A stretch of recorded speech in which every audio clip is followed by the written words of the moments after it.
Good afternoon. Welcome to the Furniture Today Home Furnishings Education Network series and to the IMC Virtual Market. I'm here today with Andrew Koenig, President of City Furniture, and Jeff Harris, CEO and co-owner of Furnitureland South. Gentlemen, welcome. Thank you for taking the time out of your busy day today. Really appreciate it. Thank you, Bill. All right. Andrew, why don't we start with you? You're very welcome. Oh, yeah, thank you. Andrew, why don't we start with you? Florida was closed down, and we'll get to Jeff. They were closed down here in North Carolina too. But how did you stay in touch with consumers as the stores were closing? And how did you maintain that level of engagement? Yeah, so first off, we chose to continue our advertising strategy, just work with our partners to reduce our rates and really try to keep the impressions the same volumes or the same amount that we wanted originally. And happy to say all of our partners really worked with us to make that happen, since everybody knew mid-March this was looking to be a serious crisis. So I'd say we kept those impressions strong throughout the shutdown, and we adjusted some strategies on our website. So immediately turned on free design so that we can engage with our customers and help them with their any home furnishings needs. Soon after, we turned on our in-store appointment strategy, which was very helpful. So in-store, private appointments or phone orders, beefed up our chat team, and just really kept communicating them wherever they wanted us to communicate to. So, that's what we've been doing. Did the mix shift at all? I've heard some anecdotal stories that, TV suddenly kind of revived a little bit as people were locked in. Did you see the advertising mix shift at all? I think we I would say yes and no in some areas. So it's been a pretty fluid situation, I'll be honest with you. But all aspects of our advertising actually has been fairly successful. But we kind of kept our same strategy, and but tried to have our vendors help us reduce the costs and really maximize those impressions. But yeah, it's definitely been shifting more digital, but we've been seeing TV just as strong. Luckily, all of our partners are willing to work with us and execute whatever advertising we need to execute.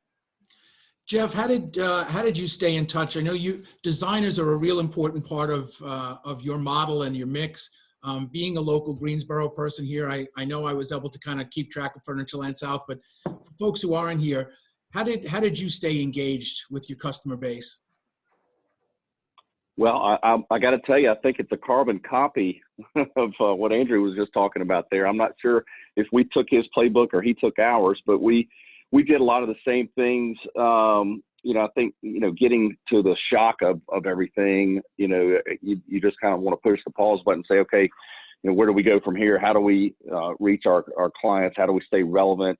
We know that they're going to be, these governmental states are going to be issued. So they are going to be in the home. They are going to be watching TV. That's really the only difference in what they did is we immediately cut off all TV advertising. Because we just knew the local audience was not going to be able to shop for a month or more. And so we really, we took some of those dollars and reinvested in digital. And, we have kind of a robust outbound calling campaign where we really encourage our design consultants on our sales force to do a lot of that work themselves, a lot of networking themselves to outreach to clients. And really this was really a great time to just call people and say, how are you doing? How are you handling things? And, if there's anything we can do. So we still had our sales staff working remotely. And we even had our showrooms accessible if they needed to get in and do some, some FaceTime business or digital work through video or pictures with their clients. So really just a lot of the same things that Andrew was talking about there. And unfortunately there's no roadmap. Nobody said, oh, when the pandemic hits, here's what you do. So we've had, I can't tell you how supportive our leadership team has been to just figure this out on the fly. And just, it makes you, put a fresh eye on what you're doing online. the messages that you're sending out, with e-blast and all that. So it's, it's forced us to really get stronger and to get zeroed in on the things that are most important to our clients. I think when we look at the recommendations for social distancing and the amount of space that governmental leaders are asking people to maintain in their stores, furniture stores seem to be really well positioned in that regard, in that you typically don't have a high concentration of consumers in a store at any one time. There is a lot of ability to work with the people individually. But I'm curious, and Jeff, this time we'll start with you. As the store is starting to open back up, people feel free to come out. What kinds of things are you looking at in terms of, best practices, whether it's cleaning guidelines, what you're telling customers about what you're doing to maintain their safety, any of those kinds of things, hand sanitizer, whatever that is. Yeah. What are you looking at? Yeah, absolutely. That's a great question. And at the very, top priority is, making sure that our staff is safe, making sure that the customers are comfortable and that they're in a safe environment. We have our own housekeeping staff that works our facilities. And so, just making sure that we're doing all those things. We put in hand sanitizing stations at every entrance and throughout the showrooms. We provide masks if customers don't have one or if they'd like one. We have our sales associates and management team that have the masks. So we're taking every precaution. We have a Starbucks and a Subway on campus, and so those we own and operate those as well as franchisees. And so we've done all the social distancing guideline mandates that have been posted out there. Obviously you cannot sit and enjoy your beverage or your food, but you can get the takeout. So we've been doing a lot of those things, and quite frankly, as far as social distancing, listen, we have a 1.3 million square foot showroom, so we can have a lot of people on this campus and not even know it. But we've done the things to put the marks on the in key areas to kind of remind people to stay 6 feet away. We're doing the standard things that everybody's doing. But that is so important, I think, now, and as people go back to shopping. And one of the reasons that we went ahead and decided to have an outdoor tent sale, and we're having a big garage sale, for the next several weeks, is because people feel, I think through this, whether it's right or wrong, I think people feel safer when they're outside. And so we've got a lot of products that are in inventory that we felt like this would be a great time to message that and to promote that and get people on our campus. That's a great idea. Andrew, how about you? What kinds of things, as you've opened, and we were talking earlier, you've had a kind of staged opening in Florida. So some stores were open and then others. And so you've actually, I would guess, got to kind of test a couple of things and see how that went. What have you learned? What kinds of things have you been doing? So yeah, a lot of the things that have been said, I guess a couple additional things we had was our safety director doing a lot of spot checks, a lot of audits, keeping us honest, making sure that we're actually following those standards and getting those report outs to make sure that, hey, everybody knows that we're taking it very seriously. A couple of years ago, we put in contactless payment strategies, like Apple Pay and some other stuff like that for point of sale systems. So that's been very helpful. We've been doing temperature checks for our sales team. And, in our stores, we kind of have the racetrack around the store. So we have our digital TVs kind of well positioned as like friendly reminders for the customer on all those standards, and as well as reinforcing the standards we expect our sales team to do. And another one that our facilities team felt was pretty important was also, a weekly disinfectant process of the whole store. And we've done it in our corporate office, I believe once, maybe twice. And, it kind of makes everybody feel good, that it happens. Harder to do in a 1.3 million square foot building. But in our stores where it's a little bit easy and quick, painless process. There's some companies out there. So those are some additional strategies, but I've been very very proud of our entire company. Is focused on, has always been since day one, safety's number one. We do a lot of internal videos, and it's always starts with a safety message, and it's off on the team. And then you know, if the sales associates are really living that, the customers, I think, puts them comfortable that it's a very safe environment. So, and I've actually been very impressed with our customers coming in prepared and, you know, following all the other, you know, CDC guidelines that we've been hearing on the news every single day. So I think a furniture store is a great place to go, because like you said, they're so big, and it's really easy to execute social distancing and you know, stretch your legs out and not be locked up in home and see some beautiful furniture. And since day one, I've always really felt, and I think our whole company's felt, like our stores are a very safe place. How are you communicating this to your customers? Because doing things is one step, and then letting people know is I think also as important. So what have you done to try to let people know how safe it is to come back into the stores? Yeah. So as this crisis unfolded, you know, obviously we really quickly went to the website, and our homepage for a pretty decent amount of time really stressed all those safety protocols that the CDC was recommending and that we were abiding by.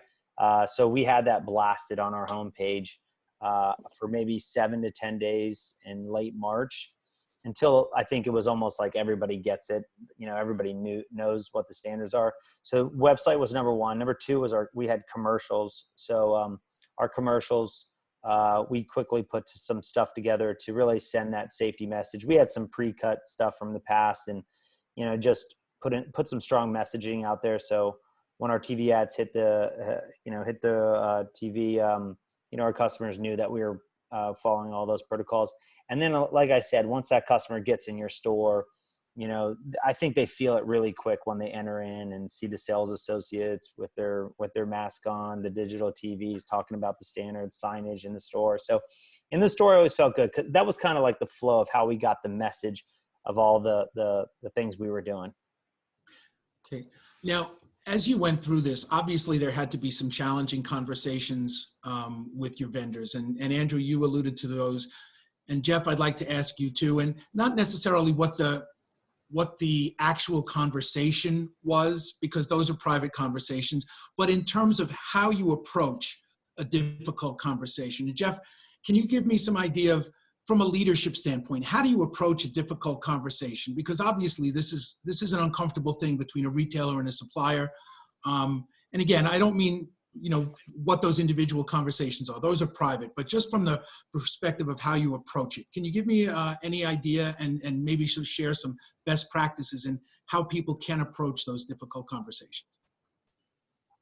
Well, I can, Bill, but if I do tell you this now, you cannot share this with anyone, okay? It's just between you and Andrew.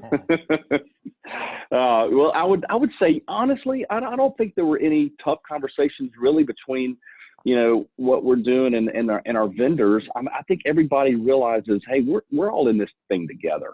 And when the government has a mandate that says thou shalt not open your business, I mean, that's nothing that I've ever experienced. And I think a lot of our partners, you know, are in the same boat. They've never experienced that. And so I think it's just kind of been like you know, not even a week by week, it's a day by day situation to try to figure out, you know, what does this even mean? And, you know, how can we support it? And quite frankly, I think a lot of our brands were able to stay open in some fashion. You know, a lot of brands continued to make essential goods such as these masks and the I guess a lot of other things that are helpful for the healthcare workers. But you know, a lot of them were able to continue delivering to us. We pick up a lot of product from our vendors that are within a 200-mile radius, and we were able to continue doing that. So I think we just worked together to figure this out, to say, hey, how can we work together to help one another as we go through this? And let's prepare our businesses for when the waters turn back on. Let's be ready together. And you know, we've done it through, you know, the typical, you know, the Zoom meetings, the conference calls, the things like that, just to just to stay in touch and try to come up with strategies. And we've had several vendors that have said, look, we want to offer you additional discounts to pass along to kind of help get us moving again as we reopen. We want to come up with some express delivery programs that are going to support your business, because it's going to be very, very important. I think when clients come back out of this, that they have the assurances that when they buy something, we're typically a special order business, which is a lot different from Andrew and other businesses.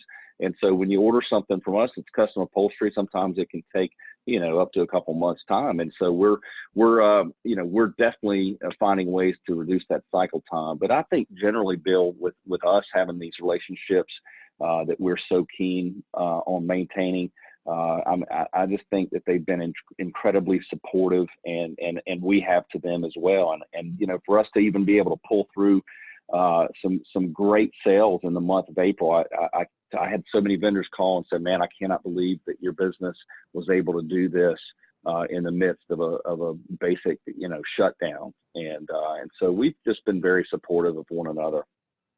Yeah.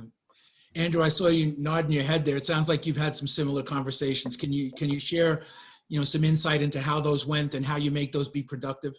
Yeah, I think it starts with really having a great partnership prior to a crisis, and really being strong partners with your vendors, up front and before something like this happens. So I'm glad we have had a lot of trust and, just great partnerships over the years. And when a crisis like this happens, and you need that teamwork between you and your vendors to support you to go through something like this. And we're all in it together to really satisfy the customer. So if the market's going to contract and going to be tougher for the consumers, we have to start adding, providing more value to the customer, whether it's pricing, better financing, better service, free design, whatever it may be.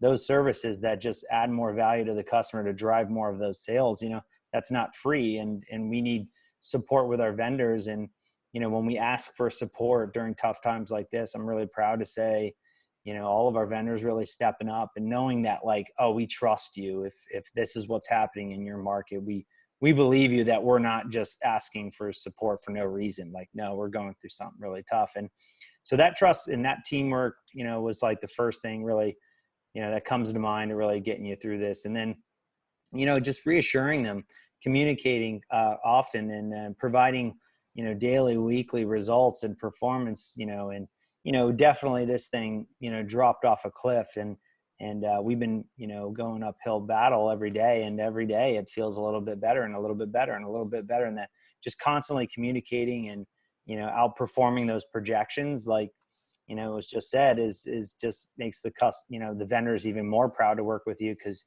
they know you're going to get through this, and do a great job and be stronger because of it. So, a lot of communication, a lot of teamwork, a lot of trust before, after, during, and you really got to work together like a team, and that's what will make you successful through something like this.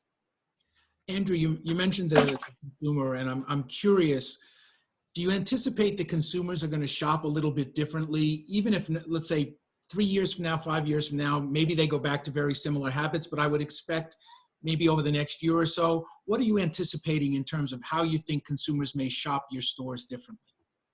Yeah, we're definitely forecasting the adoption to digital experiences, whether that's buying online, whether that's chat, whether that's,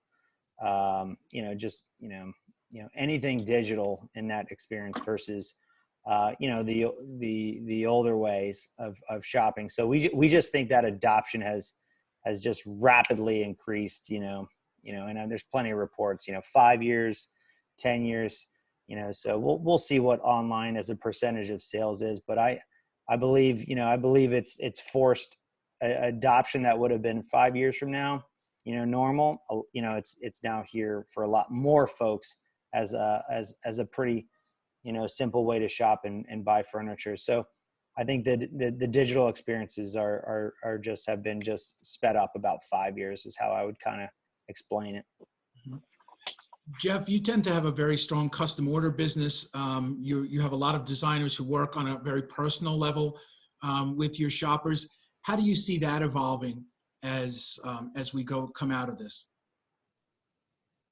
Yeah, I mean, it's a great question, and I agree with Andrew. I mean, it's if you're not taking advantage of the technology and making enhancements to your website, you're going to get left behind very quickly because people, they're starting their experience online, and I tell people, that new shiny toy for our salespeople is online chat. A lot of people, they want to go and they want to shop. They don't want to be bothered. To the point of even calling or even emailing in some cases because they're not quite ready to get engaged. But when they can online chat and they can answer or ask questions and get answers, it really allows the salesperson to kind of do a soft sell where they can offer the services and then get them on the phone and then get them in the store. So our strategy is probably not different from many other retailers. We want to really sync up the experience the customer has on our website with what they have when they walk in the store. We definitely pride ourselves on that total experience. Our sweet spot is when people come in here to do multiple rooms or an entire home at one time, and they spend multiple days here. And so, we very much like to extend a very, very high level of service and delivery or design expertise to those clients when they come in here. But, we want to do a much better job of serving up the brands and the products online that kind of sync up and mirror what we have when you walk into our showroom. Now, you already, in a way, not only allow people to shop on your website for product, but in a way, they can also kind of shop for their design consultant. You give a lot of information about your designers on your website, in terms of what their hobbies are. So people can really kind of align themselves with the designer who fits their personality, their style. Do you think that that's something that'll become more important going forward?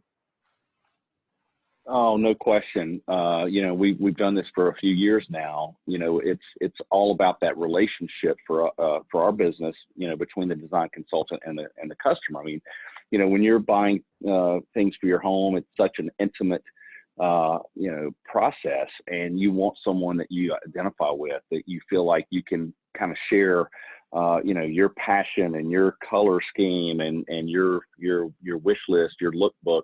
And so you have to have some type of connection. And we found that having these video bios online of our design consultants has been very instrumental in creating the magic, as I call it. If a customer walks into your store and they just hope the next salesperson is a great fit and that they get them, I mean, sometimes it just doesn't happen. And so when they can go to our website and they find a few people that, hey, I like what that person had to say.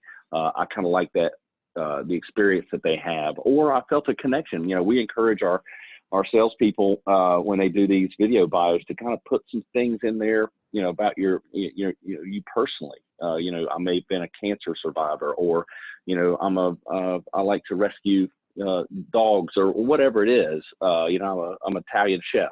There's always a connection personally, I think, between that customer tries to identify with a salesperson, and then a lot of work can be done before they ever get here. So that's a great connectivity between our salespeople and customers, that they can do a lot of that work before they ever visit here. Mm-hmm. One of the things that people are starting to speculate about is the product categories that are going to become more important. Obviously, a lot of people have been working from home. It looks like that trend might continue. You talk about being an Italian chef. I think everyone's exploring their inner Italian chef as they're stuck at home. It's getting hard to get bread flour in the supermarket. I heard a pound of flour was going for 5 times more than its regular price this weekend on eBay because everybody wants to bake bread. Andrew, as you look at how the product mix might shift and what categories might be impacted by this going forward, what kind of opportunities, what kind of product segments do you think might be impacted in a positive way by this? Yeah. So, I mean, I think I'd start with just saying the entire home, so our belief is the home is going to mean, more than it ever has. as we all spend more time at home, we travel less, at least for the foreseeable future. So, in our opinion, the home is going to, should grow as an importance in, where we invest our money out of our pocketbook, because we're going to spend so much time there. But, specifically to answer your question, the home office is very, is going to be a huge deal. We're already, right now we're at a work from home strategy first before we bring anybody back to the office, for the corporate office folks for right now. So, I would imagine, in order to execute the proper social distancing, we're definitely going to have to, rethink our office. So there's gonna be a lot of our folks working from home, and we're not the only business there. So home office, and you spend a lot more time at home. You're going to spend a lot more time outdoors. So patio furniture is going to be a bigger deal for us. We're already seeing that. And then the living room, the family room, where the family is going to spend a lot more time together. And like my kids have already destroyed 2 pieces since I've been quarantined here. And I'd expect there's a lot of furniture for families with young kids that's gonna have to get some new furniture, like I've done, because these kids, you just put them at home all day long, and they're gonna wear some furniture out big time. So those are the major categories we're seeing that are really picking up right now, and that we see continue to grow. But overall, though, the home itself is gonna grow, and we're fortunate to be in this industry that should have some serious success, and a serious need that a lot of people are going to want beautiful furniture to take care of them and be happy and proud to stay at home, during these, this lockdown period, or this period of uncertainty until everything gets a little bit more normal in the world. Yeah, I think the home is Hey, right. Go ahead, Jeff. hey, Bill, I would just add that I would think that there's a lot of mothers that are homeschooling, and I think one of the things that if we could figure out a way to manufacture it in mass, would be to create a soundproof home office for the kids to do their work in for a few hours a day. I think that's probably true. And I think Andrew's point about replacement furniture, I think with so many kids home from school, there's going to be a lot of people looking for replacement furniture for broken sofa arms or broken beds, or yeah. Go ahead, Jeff. Go ahead. Yeah, I would just I would add too that I think so many people have been, quarantined at home now for a couple of months or more, and what they thought, sitting on their furniture for 30 minutes or an hour every day, that they said, well, we don't really need to replace our furniture, and you get on and you live your life and you're out doing your other things, but having to sit on old furniture that's outdated for 2 months, I think people are now realizing, okay, it's time to reinvest. And I think if anything, that could be a silver lining, for our industry, because I think Andrew's right. People are not going to be rushing out to take a long weekend in New York. They're not going to be rushing down to Disney World. They're not going to be rushing to get on these commercial flights going all over. They're not going to be going on these European vacations. So they're going to have some of those funds to use. And I think, we saw this after 9/11. There's going to be I think some cocooning that takes place. There's going to be, hey, let's have people over and enjoy, the outdoor set that we got. Let's enjoy this fire pit that we had built, and those types of things. So I anticipate for the next couple years, you're going to see a lot of that take place. So I'm very optimistic that our industry can bounce back, and there will be, a silver lining there. Well, I think that's a perfect place to kind of wrap this up on an optimistic note. I don't think I could agree any more with both of you. This does seem to be a real opportunity for the home, and a real opportunity for the furniture business. And I hope real soon we can talk about how rapidly both of your businesses are growing. Thank you for taking the time. Thanks, Bill. Oh, Thanks, absolutely, Jeff. Bill. Yes, sir. Thank you, Andrew. Enjoy. You too, buddy. Take care. Thank you.